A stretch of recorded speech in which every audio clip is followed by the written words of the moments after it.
The need for this boldness is a question for us to consider. How bold would you say you are for Christ? Everybody who's an honest follower of Christ would say, I could be so much more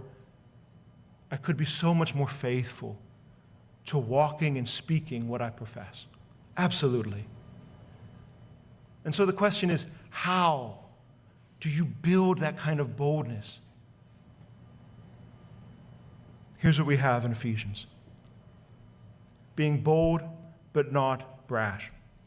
We're not talking about being self-assertive, self-important, self-righteous, being obnoxious for Christ, or overbearing or rude.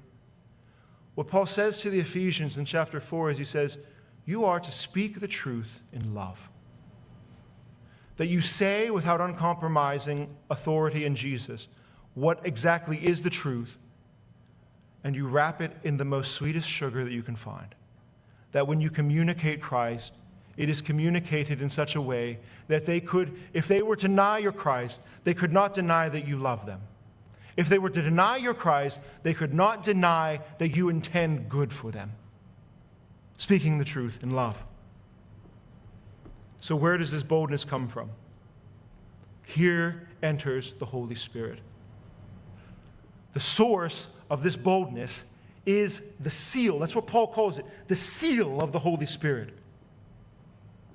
In him, he says this, when you heard the word of truth, the gospel of your salvation, you believed in him, and therefore you were sealed with the promised Holy Spirit. That's his word. That's how he brings in the final beautiful perspective of the Trinity into their salvation. He says, yes, this Jesus is yours. His blood is yours. And it came to you. It was applied to you. It was pressed in upon you by the Holy Spirit. And his relation to you is like a seal. He connects it to this. When you hear and believe, you are sealed. Not necessarily that it's you have to hear first, then believe first, then the seal comes.